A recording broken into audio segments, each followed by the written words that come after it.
Mr. Finch. Look where he is. Miss, and you'll go straight into the Radley house. I can't shoot that well, and you know it. I haven't shot a gun in 30 years. I'd feel mighty comfortable if you did now.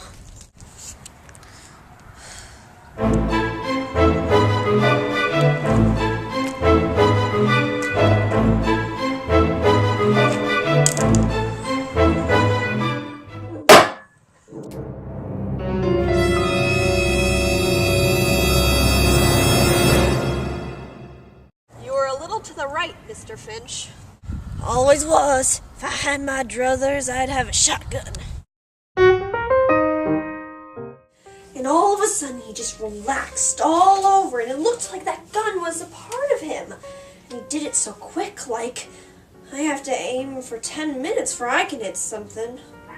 Well now, Miss Jean Louise, still think your father can't do anything? Still ashamed of him? No.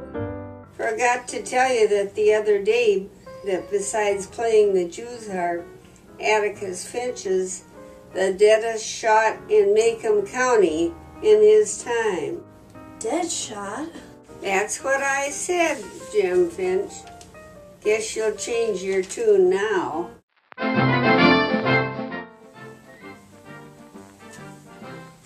So you brought that dirty little sister with you, did you? My sister ain't dirty, and I ain't scared of you. You may commence reading, Jeremy. Come closer. Come to the side of the bed. Miss DuBose was a morphine addict. She took it as a painkiller for years. The doctor put her on it. She'd have spent the rest of her life on it and died without so much agony. But she was too contrary. She meant to break herself of it before she died, and that's what she did. She was a great lady. A lady? After all those things she said about you? A lady? She was. She had her own views about things, a lot different from mine. If you hadn't lost your head, I'd have made you go read to her anyway. I wanted you to see what real courage is, instead of getting the idea that courage is a man with a gun in his hand.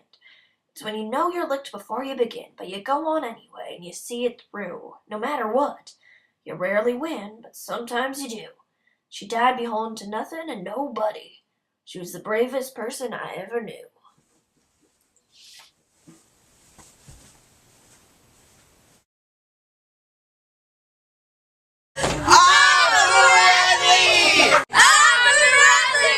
Jem gave a reasonable description of Boo. Boo's about 6.5 feet tall, judging from his tracks. He dined on raw squirrels and any cats he could catch. That's why his hands were blood-stained. If you ate an animal raw, you could never wash the blood off. There was a long, ragged scar that ran across his face. What teeth he had were yellow and rotten. His eyes popped and he drooled most of the time. Can you walk me home? Come on round here, son. I got something that'll settle your stomach. Here, take a good sip. It'll quiet ya.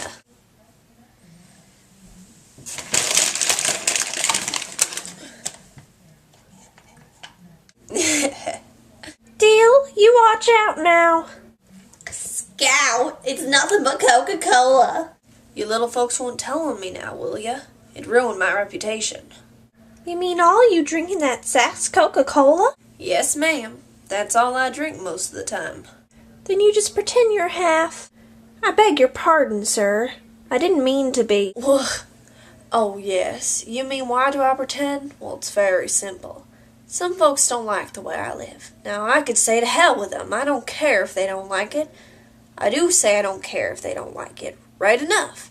But don't say the hell with them. Try to give them a reason, you see. It helps folks if they can latch on to something. When I come to town, which is seldom, if I weave a little and drink out of that sap, folks can say Dolphus Raymond's in the crutches of whiskey. That's why I won't change his ways. He can't help himself. That's why he lives the way he does.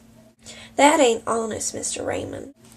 It ain't honest, but it's mighty helpful to folks. Secretly, Miss Finch, I'm not much of a drinker. But you see, They can never, never understand that I live like I do, 'cause that's the way I want to live. Line up, sign up, if you're looking for some sin. That's the difference between America and Germany. We are a democracy, and Germany is a dictatorship. Over here, we don't believe in persecuting anybody. Persecution comes from people who are prejudiced. There are no better people in the world than the Jews, and why Hitler doesn't think so is a mystery to me. Why don't they like the Jews? I don't know, Henry. They contribute to every society they live in, and most of all, they are deeply religious people. When you get to high school, you'll learn that Jews have been persecuted since the beginning of history, even driven out of their own country. It's one of the most terrible stories.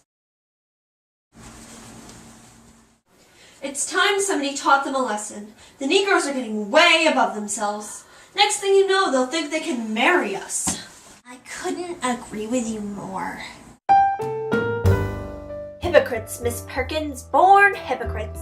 At least we don't have that sin on our shoulders down here. People up there set 'em free, but you don't see 'em sitting at the table with 'em. At least we don't have the deceit to say to 'em, "Yes, you're as good as we are, but stay away from us."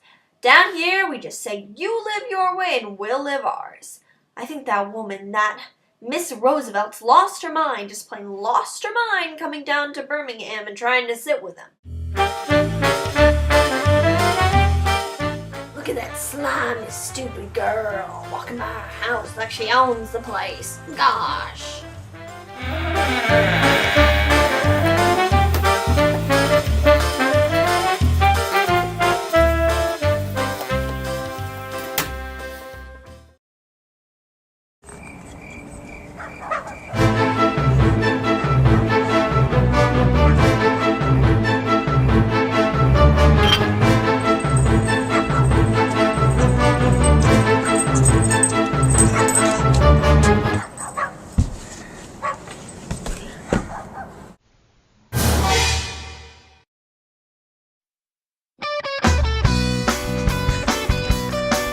Now, sir. Don't touch my hair. My husband's dead.